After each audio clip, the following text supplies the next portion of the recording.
اللہ تبارک و تعالیٰ کی حمد و ثنا اور نبی مکرم امام الانبیاء رحمت کائنات حضرت محمد صلی اللہ علیہ وعلیٰ آلہ وصحابہ وسلم کی ذات اقدس پر ہدیہ درود و سلام کے بعد، یہ دنیا عارضی ہے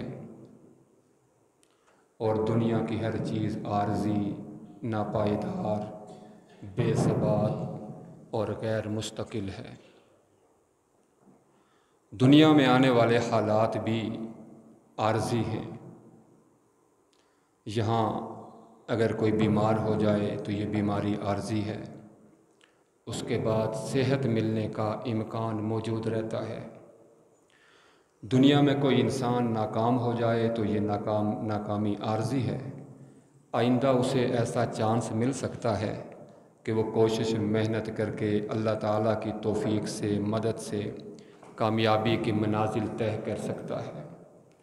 دنیا کی ذلت بھی عارضی ہے، اس لیے کہ ہم نے دیکھا ہے بہت سارے لوگ ہوتے ہیں، ایک وقت میں ان کی کوئی عزت نہیں ہوتی، ذلیل ہوتے ہیں، پریشان ہوتے ہیں، مصیبت زدہ ہوتے ہیں، لیکن وقت گزرتا ہے، دور بدلتا ہے تو ان کی یہ ذلت عزت میں بدل جاتی ہے، ناکامی کامیابی میں بدل جاتی ہے۔ بہت سارے لوگ ہوتے ہیں، بیمار ہوتے ہیں اور ایک عرصہ تک بیماریوں نے انہیں گھیرا ہوا ہوتا ہے، پھر اس کے بعد وہ علاج کرواتے ہیں، کچھ عرصہ ہاسپیٹل میں رہتے ہیں، اس کے بعد بالکل صحت مند ہو جاتے ہیں۔ الغرض دنیا عارضی ہے، دنیا میں آنے والے حالات اور احوال بھی عارضی ہیں۔ یہاں کی عزت، یہاں کی ذلت، یہاں کی کامیابی، یہاں کی ناکامیابی، یہاں کی صحت، یہاں کی بیماری، الغرض دنیا کی ہر چیز قابل فنا ہے، آخر فنا ہے، سب کچھ عارضی ہے، اور آخرت مستقل ہے، آخرت کو دوام ہے۔ اور دنیا جس کی ابتدا انسان کے لیے، ہر انسان کے لیے اس کی پیدائش سے ابتدا ہوتی ہے، موت پر انتہا ہوتی ہے۔ ہر انسان کی دنیا کیا ہے؟ ہر انسان کی پیدائش سے اس کی دنیا کی ابتدا ہوتی ہے، شروعات ہوتی ہے، اور موت کے آتے ہی اس کی دنیا کی زندگی، دنیا کی نعمتیں، دنیا کے حالات، بیماریاں، صحت، راحت، خوشی، رنج، الم، غم، ہم، ہر چیز اس کی موت پر اس کا اینڈ ہو جاتا ہے، اختتام ہو جاتی ہے، موت تک ختم۔ اور آخرت کی زندگی موت سے شروع ہوگی اور ختم نہیں ہوگی، اس کی ابتدا ہوگی لیکن انتہا نہیں ہوگی، شروعات ہوں گی لیکن اختتام نہیں ہوگا۔ تو مختصر لفظوں میں بات یہ سمجھ آئی کہ میرے اور آپ کے لیے دنیا کا مسئلہ کوئی مسئلہ نہیں ہے، اصل مسئلہ آخرت کا مسئلہ ہے۔ اصل مسئلہ کیا ہے؟ آخرت کا مسئلہ ہے۔ اب سوال ایک پیدا ہوگا آپ کے ذہنوں میں، اور بہنوں سے میں کہنا چاہوں گا توجہ سے گفتگو کو سماعت فرمائیں۔ لیکن سوال یہ پیدا ہوتا ہے کہ ایسا نہیں ہے، ایسا نہیں ہے، میں نے، آپ نے، ہم مرد و زن، کافر مسلمان، سب نے دنیا کو اپنا سب سے بڑا مسئلہ بنایا ہوا ہے۔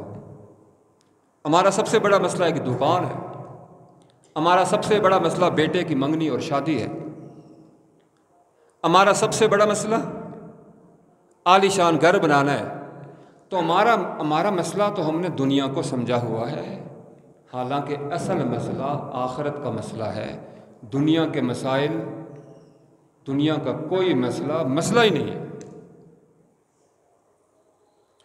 یہ کیوں ہے؟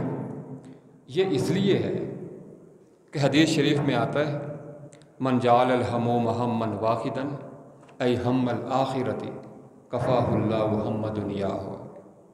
وجہ یہ ہے کہ دنیا میں بھی یہ ایک اصول ہے، عام اصول یہ ہے کہ کسی بھی انسان کے سامنے جب بہت ساری تکلیفیں ہوں یا بہت سارے غموں نے اسے گھیرا ہوا ہو تو ان میں جو بڑا غم اور جو بڑی تکلیف ہوتی ہے، اس بڑے غم اور بڑی تکلیف کے سامنے چھوٹی تکلیفوں کی کوئی حیثیت نہیں ہوتی۔ بڑا غم، بڑا دکھ، بڑی تکلیف، بڑا غم چھوٹے غموں کو کھا جاتا ہے۔ بڑا غم چھوٹے غموں کو، عتیق صاحب، بڑا غم چھوٹے غموں کو کھا جاتا ہے۔ بڑی تکلیف کسی پہ آئے تو وہ چھوٹی موٹی تکلیف کا نام۔ کینسر کا مریض کبھی بھی دانت درد کی شکایت، فالج کا مریض کبھی بھی سر درد کی شکایت، کیونکہ ایک بڑا غم اور بڑی تکلیف آئی ہے جس نے چھوٹے غموں اور چھوٹے تکلیفوں کو اپنی لپیٹ میں لے لیا، ان کو بے وقت اور بے حیثیت کر دیا ہے۔ مثال کے طور پہ ملکوٹ کا ایک آدمی پنڈی اسلام آباد میں رہتا ہے، وہاں پہ رہائش پذیر ہے۔ ادھر ملکوٹ کا اس کا جو گھر تھا، اس کو کسی نے ٹیلی فون پہ بتایا کہ آپ کا گھر آگ لگی ہے اور آپ کا گھر جو ہے وہ جل کے راکھ ہو چکا ہے، ایک ملبے کا ڈھیر بن گیا ہے۔ فرنیچر، کراکری، بستر، کپڑے، سیلنگ، چھت، دروازے، کھڑکیاں، گھر پورے کا پورا عالی شان گھر وہ ملبے کا ڈھیر بنا ہوا ہے، آگ نے اسے اپنی لپیٹ میں لیا ہے اور بالکل وہ راکھ بنا ہوا ہے۔ اس آدمی نے یہ سنتے ہی اپنے پنڈی کے سارے پروگرام منسوخ کیے، دکان کو تالا لگایا اور فوراً اس نے ملکوٹ کا رخ کیا۔ ملکوٹ آیا، اپنے گھر کے سامنے ملبے کے ڈھیر کے سامنے کھڑا ہے اور غم و الم کی تصویر بنا ہوا، اس کے چہرے سے پریشانی اور غم نظر آ رہا ہے۔ وہ لوگ اس کے پاس آ رہے ہیں اور آ کر تعزیت کر رہے ہیں، جی کہ آپ کا بڑا نقصان ہو گیا ہے جی۔ اب یہ بندہ جو اس اپنے مکان کے ملبے کے ڈھیر کے سامنے کھڑا ہے، یہ ایک دم پس منظر کے اندر اس کے تصورات میں وہ ساری مشکلات، وہ ساری پریشانیاں، وہ ساری تگ و دو، وہ ساری جد و جہد کہ میں نے یہ مکان بنایا کیسے تھا، اس کے لیے میں نے کتنا پردیس کاٹا، رات کو جاگ جاگ کے میں نے پانی بھرا، پانی پلستر کو پانی اٹھ اٹھ کے لگاتا رہا، مستریوں کی منتیں کی، لوگوں سے قرض لیا اور رات دن جاگا، اپنا آرام، اپنا سکون، اپنی نیند قربان کی، اس مکان کو بنانے کے لیے اپنی زندگی لگا دی، کھپا دی، اور میرا اتنا بڑا نقصان ہو گیا ہے، پریشان ہے۔ لوگ تعزیت کر رہے ہیں، جی آپ کا بہت بڑا نقصان ہو گیا ہے، تسلی دے رہے ہیں، اور یہ بندہ سمجھتا ہے کہ اس کائنات کا سب سے زیادہ پریشان انسان میں ہوں، سب سے زیادہ غم، دکھ اور تکلیفوں اور مسائل کے پہاڑ میرے اوپر آئیں، پریشان ہے، پریشانی کی تصویر بنا ہوا ہے، اور لوگ اس کے ارد گرد جمع ہیں، تعزیت کر رہے ہیں، اظہار افسوس کر رہے ہیں۔ واقعتاً یہ بندہ بہت پریشان ہے، اس کا بہت بڑا نقصان ہو گیا ہے، اس کی زندگی بھر کی جمع پونجی کمائی آگ نے اسے جلا کے راکھ بنا دیا ہے، پریشان ہے۔ لیکن دفعتاً، توجہ، دفعتاً، آنن فانن، عین اسی وقت وہ جب اپنے گھر کے سامنے کھڑا ہوا، اپنی گھر کی چیزوں کو، گھر کو سوچ رہا تھا، افسوس کر رہا تھا، اسی لمحے ٹیلی فون پہ کسی نے اطلاع کی کہ حضرت صاحب آپ دکان بند کر کے ملکوٹ کا گھر جلا، اس کا پتہ کرنے کے لیے ملکوٹ آئے۔ بیٹا دفتر میں تھا، اس کو پتہ چلا، دفتر سے چھٹی کر کے اس نے بھی ملکوٹ کا رخ کیا، گاڑی میں بیٹھا، آتے ہوئے راستے میں حادثہ ہو گیا ہے، ایکسیڈنٹ ہو گیا ہے، اور آپ کا بیٹا، اس کا انتقال ہو گیا ہے۔ بیٹے کا، بولو، بیٹے کا انتقال ہو گیا ہے۔ اب ذرا سوچ کے یہ بتائیں کہ یہ بندہ جو تھوڑی دیر پہلے فرنیچر، برتن، کراکری، بستر، گھر، دروازے، کھڑکیاں، ان کے لیے رو رہا تھا، پریشان تھا، اب بیٹے کی خبر سن کے یہ آدمی گھر کا نام لے گا؟ لے گا جی؟ گھر کا نام نہیں لے گا۔ کیوں؟ سوال ہے کیوں؟ کیا ہو گیا ہے کہ تھوڑی دیر پہلے جو بندہ سمجھتا تھا کہ مجھ سے زیادہ پریشان کوئی نہیں، جو ایک غم اور الم کی تصویر بنا ہوا تھا، رو رہا تھا، پریشان تھا،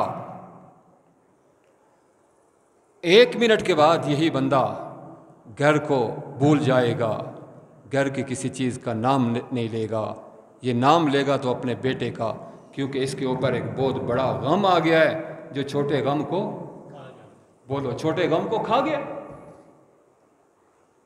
اسی طرح ایک آدمی، اس کو بخار ہے، آرام نہیں آ رہا، دم درود تعویذ لیے، آرام نہیں آ رہا، ڈاکٹر صاحب کے پاس گیا، دوائی لی، آرام نہیں آ رہا، بی پی چیک کروایا، بی پی بھی نارمل ہے، آرام نہیں آ رہا، کئی دن گزر گئے، گاؤں کے لوگوں نے مشورہ دیا کہ آپ کا کوئی مسئلہ ہے، اندر کوئی انفیکشن ہے یا کوئی وجہ جس کی وجہ سے یہ بخار آ رہا ہے، آپ اسلام آباد جائیں اور کسی بڑے ہاسپٹل کے اندر جا کر اپنے ٹیسٹ کرواؤ، اپنا چیک اپ کرواؤ، تاکہ تشخیص ہو، پتہ یہ چلے کہ بخار کیوں آ رہا ہے اور کیوں علاج کروانے کے باوجود بھی یہ بخار ختم ہونے کا نام نہیں لیتا۔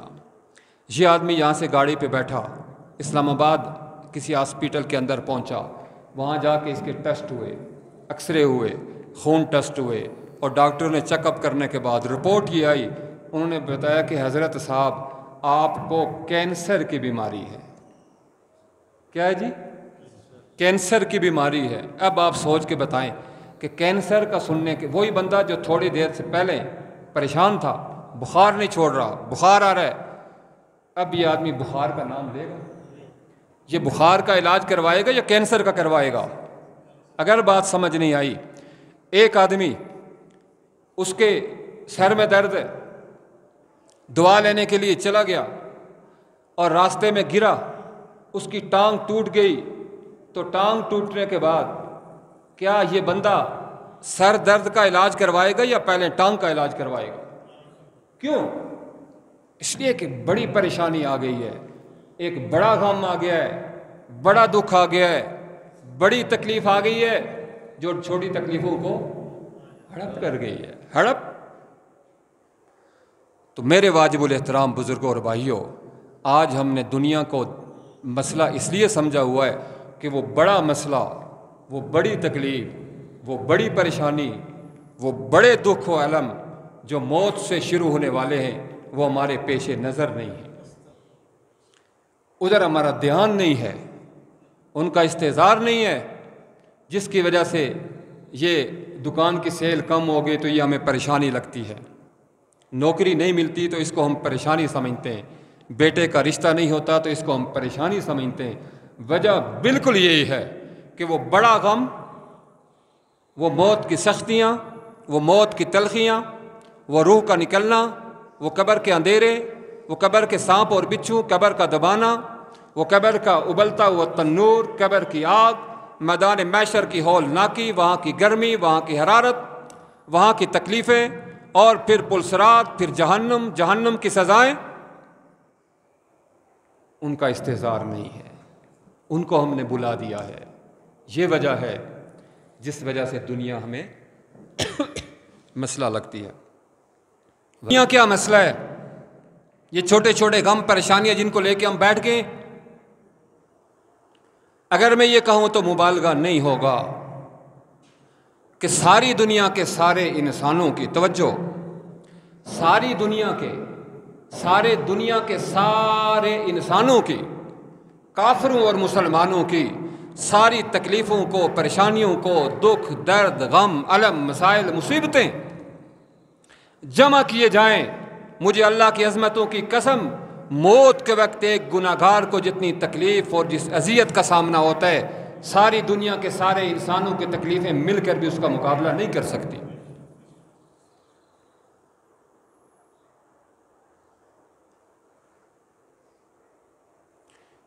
تو سب سے بڑا مسئلہ آخرت کا مسئلہ ہے، سب سے بڑا مسئلہ آخرت کا مسئلہ ہے۔ یہ مسئلہ ہے بھائی، مسئلہ تو یہ ہے کہ میری روح جب کھینچ کھینچ کے نکالی جائے گی، کیا منظر ہوگا، کیا عالم ہوگا کہ جب میں بستر کے اوپر لیٹا ہوا ہوں گا اور میرے گھر کے لوگ میرے ارد گرد چاروں طرف کھڑے ہوں گے، اور ان کے سامنے، ان کے قریب، ان کے پاس ایک ہی کمرے میں اتنے لوگ ہوں گے، اور جس تکلیف اور جس پریشانی کا مرنے والا سامنا کر رہا ہوتا ہے، پاس کھڑے والد کو بھی احساس نہیں ہوتا کہ میرے بیٹے پہ کیا گزر رہی ہے، پاس بیٹھی ماں کو بھی یہ پتہ نہیں ہوتا، ادراک نہیں ہوتا، اور یہ سمجھ نہیں سکتی کہ میری بیٹی، میرا بیٹا جس کے جسم سے روح کو نکالا جا رہا ہے، اس پہ کیا گزر رہی ہے،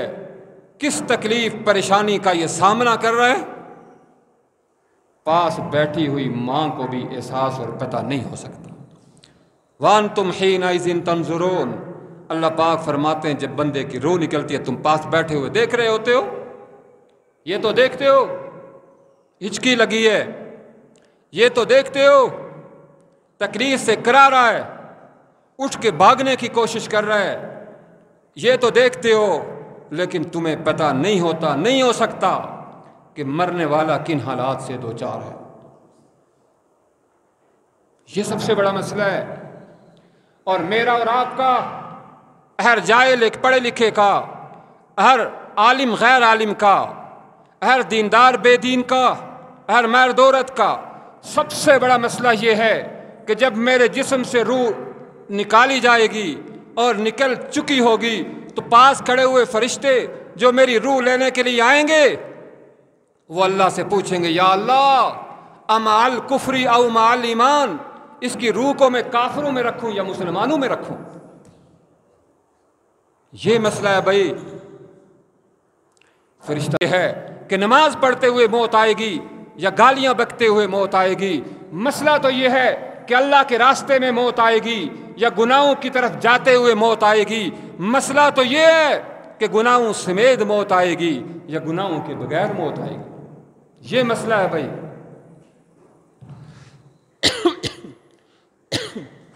مسئلہ آخرت ہے، ہمارا مسئلہ کیا ہے؟ آخرت ہے، اور ہم دنیا میں آخرت کے لیے آئے ہیں۔ گزشتہ جمعہ بھی تفصیلاً آپ نے بات سماعت کی تھی کہ ہم جنت سے آئے ہیں۔ کہاں سے آئے ہیں؟ ہمارے والدین جنت میں تھے، ان کی پیدائش، ان کی تخلیق جنت میں ہوئی ہے، وہ جنت میں رہتے تھے، اور جنت سے انہیں وہ وَلَا تَقْرَبَا هَٰذِهِ الشَّجَرَةَ اس وجہ سے دنیا میں بھیجا گیا ہے۔ جنت سے آئے ہیں، جنت میں جانا ہے، اور یہی وجہ آج ہم جو کچھ کر رہے ہیں نا، دوڑ بھاگ رات دن لگے دنیا بنانے میں، کیا دیندار، کیا بے دین، کیا عالم، کیا غیر عالم، ارے دنیا کے دوڑ میں لگے اپنے کاروبار کو بنانے، بڑھانے، سنوارنے میں، اپنی فیکٹریز اور اپنی جو ہے وہ کاروبار کے ذرائع، آمدن کے ذرائع، ان میں وسعت دینے کے لیے، مزید بڑھانے کے لیے رات دن ایک کیا ہوا ہے، لگیں، اپنی صلاحیتیں اس پہ صرف کر رہے ہیں، اپنے شب و روز خون پسینہ اس کے اوپر بہا رہے ہیں دنیا بنانے کے لیے۔ اس کی کیا وجہ ہے؟ اس کی کیا وجہ ہے؟ کہ یہ جانتے ہوئے کہ ہم نے مرنا ہے، یہ سمجھتے ہوئے کہ ہم نے قبر میں جانا ہے، یہ دیکھتے ہوئے کہ میرے گھر سے میرا والد رخصت ہوا، یہ کھلی آنکھوں سے دیکھا کہ میری ماں کو قبر کی طرف روانہ ہوئی، میرے بھائی نے کفن پہنا، میرے محلے کے لوگ، جوان بوڑھے، میرے گرد و پیش رہنے والے، میرے دوست احباب اور انتہائی اہم شخصیات زیر زمین چلے گئے، عطا پتہ کوئی نہیں، خیر خبر کوئی نہیں۔ سب کچھ دیکھتے ہوئے بھی ایک لمحے کے لیے بھی ہمارا رخ دنیا سے آخرت کی طرف نہیں ہوتا، رات دن دنیا میں لگیں، اور خواہشات ہیں کہ پورا ہونے کا نام نہیں لیتی، ایک خواہش پوری ہوتی ہے دوسری آگے کھڑی ہوتی ہے۔ اس لیے تو اللہ کے رسول فرماتے ہیں کہ یہ جو خواہشات اور چاہتوں کا سمندر انسان کے اندر ہے، یہ جو خواہشات اور چاہتوں کا دریا انسان کے دل میں موجیں لے رہا ہے، یہ انسان کی قبر کی مٹی ہی اس کو فل کرے گی، پر کرے گی، ورنہ دنیا میں خواہشات اس کی پوری نہیں ہو سکتی۔ اللہ کے رسول فرماتے ہیں اگر کسی انسان کے پاس سونے کا ایک پہاڑ ہو، ایک وادی ہو، سونے کی وادی، سونے کا پہاڑ، ایک اینٹ سونے کی ہو، 1 اینٹ 2 اینٹ 4 اینٹ، آدھا کلو سونا ہو، پوری زندگی کے لیے کافی ہے، نسلوں کے لیے کافی ہے، لیکن سونے کا پہاڑ ہے، اللہ کے رسول فرماتے ہیں سونے کی وادی ہے، لیکن اس پہ بھی یہ بس نہیں کرے گا، اس کی کوشش اور اس کی خواہش ہی ہوگی کہ ساتھ کا جو پہاڑ دوسرے آدمی کے پاس ہے وہ بھی مجھے مل جائے، خواہشات ہیں، کیونکہ خواہشات جیسے پچھلے جمعے آپ نے سنا کہ ہم جنت سے آئے ہیں اور ہمارے اندر خواہشات بھی جنت والی ہیں، اور یہ خواہشات جنت میں پوری ہوں گی، یہاں نہیں ہو سکتی۔ جس طرح یہ آپ کی ایک مسجد ہے، اگر کوئی یہ کہے کہ اس مسجد میں 1,00,000 کا مجمع آ سکتا ہے، سما سکتا ہے، تو ناممکن بات ہے۔ اس مسجد میں 1,00,000 بندہ نہیں آ سکتا، جتنا مرضی زور لگا لو۔ اسی طرح یہ دنیا چھوٹی ہے، ایک انسان کی خواہشات اس ساری دنیا سے بھی زیادہ ہیں، نہیں ہو سکتی، نہیں پوری ہو سکتی۔ اور یہ خواہشات ہیں کہ یہ دنیا خواہشات پوری کرنے کی جگہ نہیں ہے۔ یہ دنیا چونکہ تم جنت سے آئے ہو، تم نے جنت میں واپس جانا ہے، اور یہاں تمہیں تھوڑے وقت کے لیے بھیجا گیا ہے، اور تمہیں یہ بتایا بھی نہیں گیا کہ تیرے پاس وقت کتنا ہے۔ عام سا کسی اسکول کالج میں کوئی ٹیسٹ ہوتا ہے، 2 گھنٹے 3 گھنٹے کا ٹائم ہوتا ہے، لیکن ایسا نہیں ہے، بتایا نہیں گیا ہے۔ آپ کے پاس 1 گھنٹہ بھی ہو سکتا ہے، 10 دن بھی ہو سکتے ہیں، ہفتہ بھی ہو سکتا ہے، 6 دن بھی ہو سکتے ہیں، 1 دن بھی ہو سکتا ہے۔ ابھی بھی جب میں آپ سے بات کر رہا ہوں، اس وقت دنیا میں لاکھوں لوگ موت کے منہ میں جا رہے ہیں، اس وقت بھی لاکھوں لوگوں کو نزع لگی ہوئی ہوگی، اس وقت بھی عین اسی لمحے میں لاکھوں لوگ جو ہے وہ قبر میں دنیا میں اتر رہے ہوں گے، اس وقت بھی لاکھوں گھر اجڑ رہے ہوں گے۔ یہ تو ایک تسلسل سے ایک سلسلہ جاری ہے، پتہ نہیں ہے ٹائم ہمارے پاس کتنا ہے۔ جنت سے آئے ہیں، جنت میں جانا ہے، خواہشات جنت والی ہیں، اور خواہشات پوری کہاں ہوں گی؟ جنت میں۔ اس لیے اللہ کے رسول فرماتے ہیں کہ اس دنیا کو جنت نہ سمجھو، اس دنیا کو ایک گزرگاہ سمجھو۔ ایک ایسا اللہ کے رسول فرماتے ہیں کہ میں تو یہ سمجھتا ہوں کہ اس طرح ایک مسافر ہوں، اور چلتے چلتے ایک درخت، سایہ دار درخت نظر آیا، اس کے نیچے تھوڑی دیر کے لیے میں بیٹھا، چند منٹ کے لیے بیٹھا، پسینہ خشک ہوا اور سانس اپنی جگہ پہ آیا، پھر چلنا شروع کیا، تو یہ درخت کے نیچے بیٹھنا یہ دنیا ہے۔ یہ کیا ہے؟ یہ گزرگاہ ہے۔ یہ کیا ہے؟ کیا ہے؟ بولو بولو، کیا ہے؟ قضا ہے۔ اسی لیے اللہ کے رسول فرماتے ہیں الدنیا سجن المؤمن و جنت الکافر۔ دنیا کیا ہے؟ اللہ کے رسول، توجہ، اللہ کے رسول فرماتے ہیں یہ دنیا جیل ہے۔ کیا ہے جی؟ جیل ہے، جیل ہے، قید ہے، قید خانہ ہے۔ اور آپ بھی سمجھتے ہیں کہ جو بندہ قید کے اندر ہو، جیل کے اندر ہو، وہ جیلر اور جیل حکام کے رحم و کرم پہ ہوتا ہے۔ لباس بھی ان کی مرضی کا، کھانا کس ٹائم کھانا ہے ان کی مرضی چلے گی، جیل حکام کی۔ جیل کے اندر قید بندے کی مرضی کا، کب سونا ہے، کب اٹھنا ہے، کیا کرنا ہے، کتنا یہاں رہنا ہے، سارا کچھ وہ جیل حکام کی مرضی کا پابند ہوتا ہے۔ اللہ